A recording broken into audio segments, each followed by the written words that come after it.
ಅದನ್ನು ವಿದ್ಯುತ್ ಕಳವು ಮಾಡೋದಕ್ಕೆ ಸಂಬಂಧಪಟ್ಟಂಗೆ ಅವರು ಕೆಲವೊಂದು ವಿಡಿಯೋ ಮಾಡ್ತಿರ್ತಾರೆ. ಅದನ್ನು ನಾನು ಹೋಗಿ ವಿಡಿಯೋ ಮಾಡ್ಕೊಂಬಂದೆ. ವಿಡಿಯೋ ಮಾಡಿದ್ದಾದ್ಮೇಲೆ ಏನು ಮಾಡ್ತಿರೋ ಅಂತಂದರೆ SJP ಟ್ರೇಡರ್ಸ್ ಅಂದ್ಬಿಟ್ಟು ಹಳೆ ಚಂದ್ರಪುರದಲ್ಲಿ ಒಬ್ಬ ಇರ್ತಾನೆ. ಅಲ್ಲಿ ಏನಂತಂದರೆ 500 kg ಏನೊಂದು ಪಟಾಕಿ ಇಡಬೇಕು ಅನ್ನೋದು ಕಾನೂನು ಕೂಡ ಇತ್ತು, ಮತ್ತು ಅನುಮತಿಗಳು ಕೂಡ ಇದ್ದಾವೆ. ಈಗ ಸುಪ್ರೀಂ ಕೋರ್ಟ್ ಪ್ರಕಾರ ಮತ್ತು ಹೈಕೋರ್ಟ್ ಪ್ರಕಾರ 500 kg ಇಟ್ಟು ಪಟಾಕಿನ ಮಾರಾಟ ಮಾಡಬೇಕು ಅಂತ ಅನ್ನೋದು ಇದೆ. ಆದರೆ ಅಕ್ರಮವಾಗಿ 15,000ದಿಂದ 20,000 kg ಇಟ್ಕೊಂಡು ಮಾರಾಟ ಮಾಡೋದ್ರ ಬಗ್ಗೆ ಮಾಹಿತಿ ಕೊಟ್ಟಿದ್ರು. ಆ ವಿಚಾರವಾಗಿ ನೆನ್ನೆ ಏನೊಂದು ವಿಡಿಯೋನ ಮಾಡಿಬಿಟ್ಟು ಆಚೆ ಬಂದೆ. ಅಷ್ಟೊತ್ತಿಗೆ ನಿಮ್ಮ ಏನೋ SJP ಟ್ರೇಡರ್ಸ್ದು ನಿಮ್ದು ಏನು ಪರವಾನಗಿ ತಗೊಂಡಿದ್ದೀರಾ, ಏನು ಪರ್ಮಿಷನ್ ತಗೊಂಡಿದ್ದೀರಾ, ತಗೊಂಬಪ್ಪ ಅಂತಂದೆ. ಏನು ಕೊಡೋದು ನಿನಗೆ, ನೋಡಲ್ಲ ಐತೆ ಬೋರ್ಡು, ತಗೋ ನೀನು ಅಂತಂದ. ನಿಧಾನಕ್ಕೆ ಮಾತಾಡಪ್ಪ, ಅದನ್ನೇ ಹಂಗೆ ಮಾತಾಡ್ತಿದ್ಯಾ, ನಾವು ಪತ್ರಕರ್ತರೆ ಅಂದಿದ್ದಕ್ಕೆ ಅಷ್ಟೊತ್ತಿಗೆ ಅವನು ಕೋರ್ಟ್ದು ಇಂಜೆಕ್ಷನ್ ಇದೆ, ಆಮೇಲೆ ಅಷ್ಟೊತ್ತಿಗೆ ಅವನು ಜಾತಿ ಯಾರೋ ನೀನು ಹಂಗೆ ಹಿಂಗೆ ಅಂತೇಳಿ ಮಾತಾಡ್ದ. ಕರೆಕ್ಟಾಗಿ ಮಾತಾಡಪ್ಪ ನೀನು, ಯಾಕೆ ಅಷ್ಟು ಇದರಲ್ಲಿ ಏನೋ ಗಟ್ಟಿಗಣಿಸ್ತಲ್ಲಿ ಮಾತಾಡ್ತೀವಿ, ಅದನ್ನೇ ಹೇಳಿ ನಾವು ಹೋಗ್ತೀವಿ ಅಂತ ಅಂದಿದ್ದ ತಕ್ಷಣನೇ ಅಷ್ಟೊತ್ತಿಗೆ ಅವರು ಏನೊಂದು SJP ಟ್ರೇಡರ್ಸ್ ಅಲ್ಲಿ ಇರ್ತಕ್ಕಂಥವ್ರು ಮತ್ತೆ ಅಲ್ಲಿ ಸಿಬ್ಬಂದಿಗಳು ಬೇಕಂತಲೇ ನಮಗೆ ಟಾರ್ಗೆಟ್ ಮಾಡ್ತಿದ್ದೀರಾ, ನಮ್ಮ ಅಂಗಡಿನ ಸಿಕ್ಕಿದ್ದು ನಿಮ್ಗೆ ಹೆಂಗೆ ಅಂತೆಲ್ಲ ಸ್ಟಾರ್ಟ್ ಮಾಡಿದ್ರು. ನೋಡಪ್ಪ ನಿಮ್ದು ಏನಿದೆಯೋ ಅದನ್ನ ತಗೊಂಬಂದು ಕೊಡು, ನಾವು ಏನು ರೂಲ್ಸ್ ಇದೆಯೋ ಅದು ರೂಲ್ಸ್ ಪ್ರಕಾರ ನಾವು ಹೋಗ್ತೀವಿ ಅಂತೆಲ್ಲ ಹೇಳಿದ್ವಿ. ಅಷ್ಟಕ್ಕೆ ಅದನ್ನು ಪರ್ಸ್ನಲ್ ಆಗಿ ತಗೊಂಡ್ಬಿಟ್ಟು ಏನೋ ನಾವು ಪಟಾಕಿ ಕೊಟ್ಟಿಲ್ಲ ಅನ್ನೋ ಕಾರಣಕ್ಕೋಸ್ಕರ ನೀವು ಸುದ್ದಿ ಮಾಡ್ತಿದ್ದೀರಾ ಅಂತ ಅನ್ನೋದು ಬಿಂಬಿಸಿ ನಾವು ಹೋಗೋ ತನಕ ನಮ್ಮ ಕ್ಯಾಮ್ರಾಗಳನ್ನ ಕಿತ್ಕೊಳ್ಳೋ ಪ್ರಯತ್ನ ಮಾಡಿದ್ರು. ಅವ್ನು ಯಾವ ಗೂಂಡಗಳ ತರ ಗೂಂಡ ತರದ್ದು ವರ್ತನೆ ಮಾಡ್ತಿದ್ರು, ಪುಡಿ ರೋಡಿಗಳ ತರ ನಮ್ಮ ಮೇಲೆ ಹಲ್ಲೆ ಮಾಡಕ್ ಬಂದ್ರು. ಅಷ್ಟೊತ್ತಿಗೆ ನಾವು ಅಲ್ಲಿನ ಸಿಚುವೇಶನ್ ನೋಡ್ಕೊಂಡು ಇಲ್ಲಿ ಸೂರ್ಯನಗರ ಪೊಲೀಸ್ ಅವ್ರಿಗೆ ಇಂಟಿಮೇಟ್ ಮಾಡಿದ್ದೆ. ನಾವು ಈ ತರದ್ದು ಗಲಾಟೆ ಆಗ್ತಿದೆ ಅನ್ನೋಷ್ಟೊತ್ತಿಗೆ ಪಾಪ ಅವರು ಇನ್ಸ್ಪೆಕ್ಟರ್ ಮಹಾಜನ್ ಕೂಡ ಬಂದು ಇನ್ನೇನು ನಾವು ಹೋಗ್ಬೇಕನ್ನೋಷ್ಟೊತ್ತಿಗೆ ಇಡೀ ಸಿಬ್ಬಂದಿ ಎಷ್ಟು ಜನ ಇದ್ದಾರೋ ಸಿಬ್ಬಂದಿಗಳು ಎಷ್ಟು ಒಂದು 10ರಿಂದ 15 ಜನ ಏಕಾಏಕಿ ಬಂದು ಸುತ್ಕೊಂಡ್ಬಿಟ್ಟು ನಮ್ಮ ಕ್ಯಾಮ್ರಾಗಳು ಕಿತ್ಕೊಳ್ಳೋದು, ನೀವು ಯಾರಪ್ಪ ಹಂಗಿಂಗ್ ಅಂತೆಲ್ಲ ಕೆಟ್ಟದಾಗೆಲ್ಲ ಮಾತಾಡ್ತಾ ಇದ್ರು. ಸೊ ಅದೇ ವಿಚಾರವಾಗಿ ನಿನ್ನೆ ಈ ವಿಚಾರ ಆದ ನಂತರ ಇದು ಪೊಲೀಸರಿಗೂ ಕೂಡ ಒಂದು ಗಮನಕ್ಕೆ ತಂದಿದ್ವಿ, ನಮ್ಮ ಪತ್ರಕರ್ತರ ಗಮನಕ್ಕೆ ತಂದಿದ್ವಿ. ನೀವು ನೋಡ್ಬೋದು ಈ ವಿಡಿಯೋಲಿ ನೋಡ್ಬೋದು ನೋಡಿ. ಈ ವಿಡಿಯೋಲಿ ನಾವೇನು ತೋರಿಸೋದನ್ನ ತೋರಿಸ್ತಿರೋಂಥದ್ದನ್ನು ಏನು ಮಾಡಿಬಿಟ್ಟಿದ್ವಿ. ಈಗ ಪಟಾಕಿ ಅಂಗಡಿ ಇರೋದೇ ಅಕ್ರಮ. ಕಳೆದ ಬಾರಿ 2023ನೇ ವರ್ಷದಲ್ಲಿ 17 ಜನ ಪಟಾಕಿಯಿಂದ ದುರಂತದಿಂದ ಸತ್ತೋಗಿದ್ರು. ಅದಾದ್ಮೇಲೆ ಈಗ 2 ವರ್ಷ ಆದಮೇಲೆ ಮತ್ತೆ 33 ಅಂಗಡಿಗಳು ಅಕ್ರಮವಾಗಿ ತಲೆ ಎತ್ತಿದ್ದಾವೆ. ಸೊ ಸರ್ಕಾರ ಇದ್ರ ಬಗ್ಗೆ ಕ್ರಮ ಕೈಗೊಳ್ಳಬೇಕು. ಯಾವುದೇ NOC ತಗೊಂಡಿಲ್ಲ. ಈಗ ಇರುವಂಥ ಅತ್ತಿಬೆಲೆಯಿಂದ ಹಿಡಿದು ಹೆಬ್ಗೋಡಿ ತನಕ ಯಾವುದೇ ಪರ್ಮಿಷನ್ಗಳಿಲ್ಲ. ಆಮೇಲೆ ಈಗ 11 ಇಲಾಖೆಗಳು ಬರ್ತವೆ. ಆ 11 ಇಲಾಖೆಗಳಲ್ಲಿ ಪೊಲ್ಯೂಷನ್ ಬೋರ್ಡ್ ಆಗಿರ್ಬೋದು, ಪೊಲೀಸ್ ಇಲಾಖೆ ಆಗಿರ್ಬೋದು, ಆಮೇಲೆ ರೆವಿನ್ಯೂ ಆಗಿರ್ಬೋದು, ಯಾವ ಇಲಾಖೆಯಿಂದಲೂ ಕೂಡ ಏನೊಂದು ಪರ್ಮಿಷನ್ಗಳೇ ತಗೊಂಡಿಲ್ಲ. ಅಕ್ರಮವಾಗಿ ಮಾರಾಟ ಮಾಡ್ತಿದ್ದಾರೆ. ಅದನ್ನ ಪ್ರಶ್ನೆ ಮಾಡುತ್ತಪ್ಪ. ಈಗ ನೀವು ಈ ತರ ನನ್ನ ಮಕ್ಕಳು ಫ್ರಾಡ್ ಕೆಲಸಗಳು ಮಾಡೋದಕ್ಕೆ ಈಗ ಅಂತ ಫ್ರಾಡ್ ಕೆಲಸಕ್ಕೆ ಯಾಕೆ ಮಾಡ್ತೀರಾ ನೀವು? ಈಗ ಪಟಾಕಿ ಇಟ್ಕೊಂಡ್ರೆ 11 ಇಲಾಖೆ ಕೊಡ್ಬೇಕಂತ ಅನ್ನೋದಕ್ಕೆ ಅಂತ ಪಟಾಕಿನ ಯಾಕೆ ಮಾರಾಟ ಮಾಡ್ತೀರಾ ನೀವು? ಸೊ ಇದು ಪ್ರಕೃತಿ ಇದಲ್ವಾ? ಒಂದು 17 ಜನ ಸತ್ತೋಗಿದಾರಲ್ವಾ? ಸೊ ಇದಕ್ಕೆಲ್ಲ ಯಾವ ಹೊಣೆ ಯಾಕೆ ಈ ಥರದ್ದೆಲ್ಲ ಏನೋ ಕಾನೂನನ್ನ ಉಲ್ಲಂಘನೆ ಮಾಡ್ತೀರಾ? ಸೊ ಅಂಥವ್ರಿಗೆಲ್ಲ ಪರ್ಮಿಷನ್ ಕೊಡಬಾರ್ದು ನೀವು. ರಾಜ್ಯ ಸರ್ಕಾರ ಈ ಥರದ್ದೆಲ್ಲ ಮಾಡಬೇಕು. ಅಲ್ಲದೆ ಅವನ ಮಾಲೀಕ ಏನಿದ್ದಾನೆ ಅವನ್ನ ನಾನು ಜಾತಿಗೆ ಹುಟ್ಟಿರೋದು ಅಂತೆಲ್ಲ ಕೆಟ್ಟದಾಗೆಲ್ಲ ಮಾತಾಡ್ತಾನೆ. ಆಮೇಲೆ 11 ವರ್ಷಗಳಿಂದ ನಾವು ಮೀಡಿಯಾದಲ್ಲಿ ಕೆಲಸಗಳು ಮಾಡ್ತಿದ್ದೀವಿ. ಯಾರ ಹತ್ರ ಹೆಂಗ್ ನೋಡ್ಕೋಬೇಕು ಅನ್ನೋದು ನಮಗೂ ಗೊತ್ತಿರ್ತದೆ. ಈಗ ಅವರೇನೋ ಸಾಲ ಮಾಡ್ಕೊಂಡು ಆಮೇಲೆ ಈಗ ಅಷ್ಟೊತ್ತಿಗೆ ಈ ಪೊಲೀಸವರು ಮಹಾಜನ್ ಅವ್ರು ಪಾಪ ಅವರು ಬಿಡ್ರಿ, ಅವರು ಮೀಡಿಯಾದವ್ರು ಅಂತ ಹೇಳ್ತಿದ್ರು ಕೂಡ ಕ್ಯಾಮ್ರಾ ಕಿತ್ಕೊಳಕ್ ಬರ್ತಾರೆ, ಬಟ್ಟೆಗಳನ್ನ ಎಳಿಯೋಕ್ ಬರ್ತಾರೆ, ಕಾರ್ ಬಿಡ್ರಿ ಆಯ್ತು ಅವ್ರು ಮೀಡಿಯಾದವ್ರು ಅಂತ ಹೇಳ್ತಿದ್ರು ಕೂಡ ಬಿಡ್ತಿರ್ಲಿಲ್ಲ. ಒಳ್ಳೆ ಗೂಂಡ ನನ್ನ ಮಕ್ಕಳು ಮಾಡ್ದಂಗೆ ಮಾಡ್ತಿದ್ರು. ಇಂಥವ್ರ ಮೇಲೆ ಕಾನೂನು ಕ್ರಮ ಕೈಗೊಳ್ಳಬೇಕು. ಇದ್ರ ವಿಚಾರವಾಗಿ ನಮ್ಮ ಪತ್ರಕರ್ತರ ಜೊತೆಗೆ ಮಾತಾಡಿದಾಗ ಇವತ್ತು ಸಾಮೂಹಿಕವಾಗಿ ಏನೋ ದೂರು ಕೊಡೋದಕ್ಕೆ ಮಾತಾಡಿದ್ರು. ಸೊ ಹಾಗಾಗಿ ಕಾಸು ತಗೊಳಕ್ ಬಂದಿದ್ರು, ಇವರು ಕಾಸು ತಗೊಂಡ್ರು, ಡಿಮ್ಯಾಂಡ್ ಮಾಡಿದ್ರು, ಅದ್ರ ಬಗ್ಗೆ ಎಲ್ಲ ಎಕ್ಸ್ಪ್ಲೇನ್ ಮಾಡಿ. ಆಮೇಲೆ ಈಗ ಯಾವನೋ ರಾಮಸ್ವಾಮಿ ಅಂತ ಅಲ್ಲಿ 33 ಪಟಾಕಿ ಅಂಗಡಿಗಳಿದ್ದಾವೆ. ಸೊ ಅವನು ಏನಂತಂದ್ರೆ ಅವನು ನಮ್ಮ ಮೀಡಿಯಾದವ್ರಿಗೆಲ್ಲ ನೋಡ್ಕೊಂತೀನಿ, ಪೊಲೀಸವ್ರಿಗೆಲ್ಲ ನೋಡ್ಕೊಂತೀನಿ, ಅಧಿಕಾರಿಗಳಿಗೆಲ್ಲ ನೋಡ್ಕೊಳ್ತೀನಿ ಅಂದ್ಬಿಟ್ಟು ನಮ್ಮ ಹೆಸರುಗಳೇ ನಮ್ಗೆ ಮ್ಯಾಟ್ರೇ ಗೊತ್ತಿಲ್ಲ, ನಮ್ಗೆ ಆ ವಿಚಾರನೇ ಗೊತ್ತಿಲ್ಲ. ಇವನು ಅದ್ರ ಮುಂಚಿತವಾಗಿ ಯಾರೋ ಅಂದ್ರೆ ನಮ್ಮ ಪತ್ರಕರ್ತರ ಹೆಸರುಗಳು ಹೇಳ್ಕೊಂಡು ಹಣನ ದುರ್ಬಳಕೆ ಮಾಡ್ಕೊಂತಿದ್ದಾರೆ. ನಮ್ಗೆ ಅದ್ರ ಮಾಹಿತಿನೂ ಕೂಡ ಗೊತ್ತಿರಲ್ಲ. ಸೊ ಇಂಥವ್ನು ಇವನು ರಾಮಸ್ವಾಮಿ ಅನ್ನೋನು ಯಾವನು ಇದನ್ನು ಅವನು ಕೂಡ ಕರೆಸಿ ವಿಚಾರಣೆ ಮಾಡಿದ್ರೆ ಇದಕ್ಕೆ ಸಾಲ್ವ್ ಆಗ್ತದೆ. ಆಮೇಲೆ ಈ ಪತ್ರಕರ್ತರು ಸಾಮೂಹಿಕವಾಗಿ ಇವತ್ತು ಸೂರ್ಯ ಸಿಟಿಗೆ ಬಂದ್ಬಿಟ್ಟು ಎಲ್ಲರೂ ಕೂಡ ಅಂದರೆ ಕಂಪ್ಲೇಂಟ್ ಕೊಡೋಣ, ಇದು ನಿನ್ಗಾಗಿದ್ದು ನಾಳೆ ಇನ್ನೊಬ್ರಿಗೆ ಆಗ್ತದೆ ಅನ್ನೋ ಕಾರಣಕ್ಕೋಸ್ಕರ.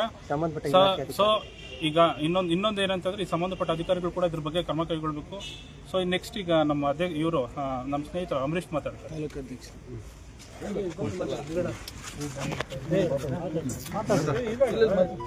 ಇದರಲ್ಲಿ ಇನ್ನೊಂದೇನಂದ್ರೆ ಈಗ ಪತ್ರಕರ್ತರ ಸಂಘನೂ ಕೂಡ ಇನ್ವಾಲ್ವ್ ಆಗಿ ಎಲ್ಲರ ಜೊತೆಗೆ ಯಾಕೆ ಬಂದ್ವಿ ಅಂತ ಹೇಳಿದ್ರೆ ಮಾಧ್ಯಮದವರೆಗೂ ಅವ್ರದ್ದೇ ಆದಂಥ ಗೌರವ ಇರ್ತದೆ. ಅದರಲ್ಲಿ ಪ್ಲಸ್ ಆಗಿರ್ಬೋದು ಮೈನಸ್ ಆಗಿರ್ಬೋದು, ಅಲ್ಲಿ ಏನೇ ಆದರೂ ಕ್ಯಾಮ್ರಾ ಕಿತ್ಕೊಳ್ಳೋದು, ಏಕಾಏಕಿ ಹೋಗಿ ಹಲ್ಲೆ ಮಾಡೋದು, ಈ ರೀತಿ ಎಲ್ಲ ಆದಾಗ ನಾವು ಕೂಡ ಒಂದು 35-40 ಜನ ಇದ್ದೀವಿ.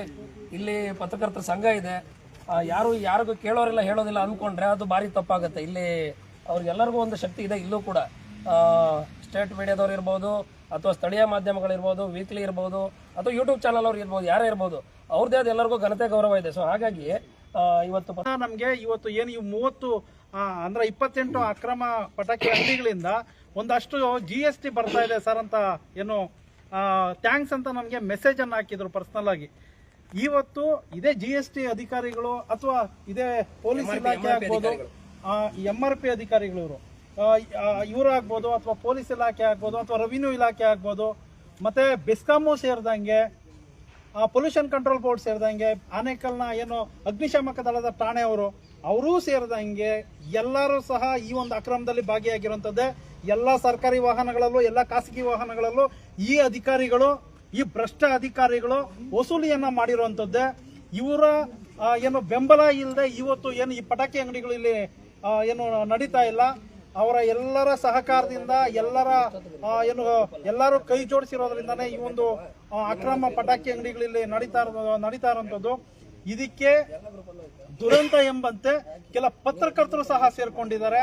ಆ ಭ್ರಷ್ಟ ಪತ್ರಕರ್ತರು ಪ್ರತಿಷ್ಠಿತ ಏನು ಸಂಸ್ಥೆಗಳ ವರದಿಗಾರರವರು, ಅವರಿಂದಲೇ ಇವತ್ತು ಪತ್ರಕರ್ತರ ಮೇಲೆ ಹಲ್ಲೆ ಮಾಡೋದಿಕ್ಕೆ ಈ ದಂಧೆಕೋರರು ಮುಂದಾಗಿರುವಂತದ್ದು. ಎಲ್ಲರ ಮೇಲೂ ಕಾನೂನು ಕ್ರಮ ಆಗಲೇಬೇಕು. ನಮ್ಮ ಏನು ಆನಂದ್ ಅವರು ಇನ್ನೂ ಮತ್ತಷ್ಟು ಮಾಹಿತಿಯನ್ನ ನಮ್ಮ ಪ್ರೇಕ್ಷಕರು ನೀಡ್ತಾರೆ. ಸ್ನೇಹಿತರೆ, ಸೇಫ್ಟಿ ಕಂಟ್ರೋಲ್ ಇಲ್ಲ ಅಲ್ಲಿ ಈಗ ಬಹುತೇಕ ಸುಮಾರು 33 ಮೇಲೆ ಅಂಗಡಿಗಳಿದ್ದಾವೆ. ಯಾವ ಥರ ಅಂದರೆ ಎಲ್ಲ ಗೂಂಡಗಳನ್ನ ಇಟ್ಕೊಂಡಿದ್ದಾರೆ. ಅವರು ಗೂಂಡಗಳನ್ನ ಇಟ್ಕೊಂಡು ದೌರ್ಜನ್ಯ ಮಾಡ್ತಾ ಇದ್ದಾರೆ. ಈ ಒಂದು ಕರೆಂಟ್ ತೆಗಿಬೇಕು ಅಂತಂದ್ರೆ, ಒಂದು ಮೀಟರ್ ತಗೋಬೇಕಂದ್ರೆ ಬಡವ ಎಷ್ಟು ಕಷ್ಟಪಡಬೇಕು ಅಂತಂದ್ರೆ OCC ಏನನ್ನ ಕೇಳ್ತಾರೆ. 20-30 ಲೈಟ್ಗಳನ್ನ ಹಾಕ್ಕೊಂಡು ಮೈನ್ ರೋಡ್ಗಳೆಲ್ಲ ಲೈನ್ಗೆ ಹಾಕ್ಕೊಂಡು ಡೈರೆಕ್ಟ್ ಅನಧಿಕೃತವಾಗಿ ಹಾಕ್ಕೊಳ್ತಾವ್ರೆ ಅಂದರೆ ಈ ಅಧಿಕಾರಿಗಳೇನು ಇದಾರ ಇಲ್ವಾ? ಈ ಥರ ಲೈನ್ ತಗೊಂಡು ಅತಿಕ್ರಮವಾಗಿ ಮಾಡ್ತಾ ಇದ್ದಾರೆ. ಅದು 3 ಸಲ ಕಟ್ ಮಾಡಿದ್ದಾರೆ ಅಂತ. ಅದು 3 ಸಲ ಕಟ್ ಮಾಡಿದಾಗ ನಮ್ಮ ಪ್ರಜಾಟಿವಿ ಹರೀಶ್ ಅವ್ರಿಗೆ ಒಬ್ರು ಕಾಲ್ ಮಾಡಿ ಹೇಳ್ತಾರೆ, ಸರ್ ನಾವು ಅಧಿಕಾರಿಗಳೇ ನಾವು ನಿರ್ಲಕ್ಷ್ಯ ಆಗೋಗ್ಬಿಟ್ಟಿದ್ದೀವಿ, ಏನೋ ಅವರು ಇದೇ ಮಾಡ್ತಾ ಇಲ್ಲ, ದಯವಿಟ್ಟು ಇದನ್ನೊಂದು ಸುದ್ದಿ ಮಾಡಿ ಅಂತ ಹೇಳಿದಾಗ ಅಲ್ಲಿಗೆ ಹೋದಾಗ ಅಲ್ಲಿ ಏನು ಅನಧಿಕೃತವಾಗಿ ಹಾಕಿ ಸಿಕ್ಕಿದಂಗೆ ಎಲ್ಲ ಲೈನಿಗೆ ಹಾಕೊಂಡ್ಬಿಟ್ಟಿದ್ದಾರೆ.